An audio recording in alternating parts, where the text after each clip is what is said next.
Hi folks, welcome back to Plain Fun RC. Continuing with our update here on the ACR Composites 40% scale pond racer. Let me show you what we're looking at there. There's the wires for the switches.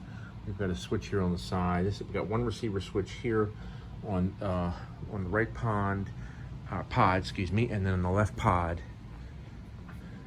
we've got it in the same exact spot. So what we're doing is we're going through, and the receiver packs are going to sit up here. They're going to sit on the firewall itself because this plane's going to need a lot of nose weight. Normally you would have very heavy gas engines in here, but it's going to need a lot of nose weight in here in order to offset. So we're going to keep our packs as far forward as possible. So what I'm having to do though is that if you look at the leads here for the actual switch, you can see they're not long, just a standard leads, nothing real long. So I'm having to do some extensions. So what I'm going to be doing is we have these pre-made charging leads, and there's actually male connectors under here. These are just some female connectors. I was just seeing if they fit. Anyway, there's female bull connectors already under here. These are some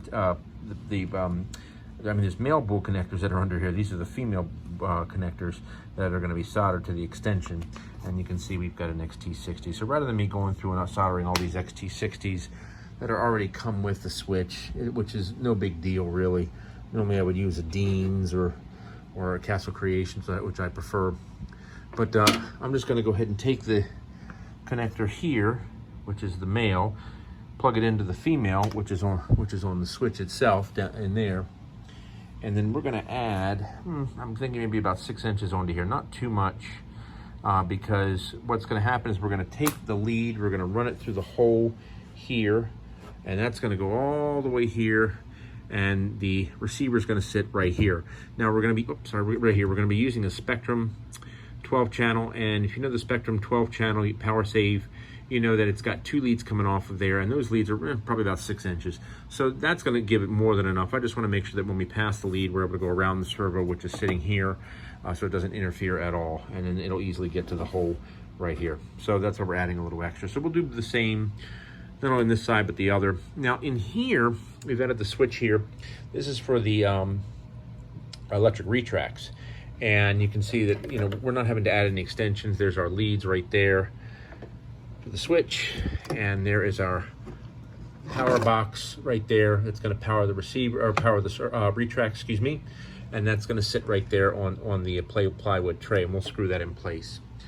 So, and the battery itself, I think we're gonna wind up putting it right in there in that big hole because it does fit nicely. And if not, then we can put it underneath the wing. There's a spot right under there we can place it. So that's where we are at the moment. We'll get the lead soldered up, and more to come. All right, folks, welcome back to Plain Fun RC. Just real quick. So basically where we're at right now is we got all the wiring in place in terms of the ESCs, the radio. What we're waiting on is a 12-channel Spectrum receiver, which isn't going to be available until September 2021. And we're really at a point now where the plane needs to be painted. The only other thing I'm waiting on is just the ESC trays. There's some plywood trays from F3A Unlimited. As soon as they arrive, we'll mount the ESCs. But basically, she's done. And then, of course, once it comes back from paint, then we'll go ahead and we'll put in the pool, and the tail wheel is the other thing that has to be done. So there's just some very small things, but we're pretty much finished for the most part. But we'll do some updates. They'll be spaced out a little bit, but more to come.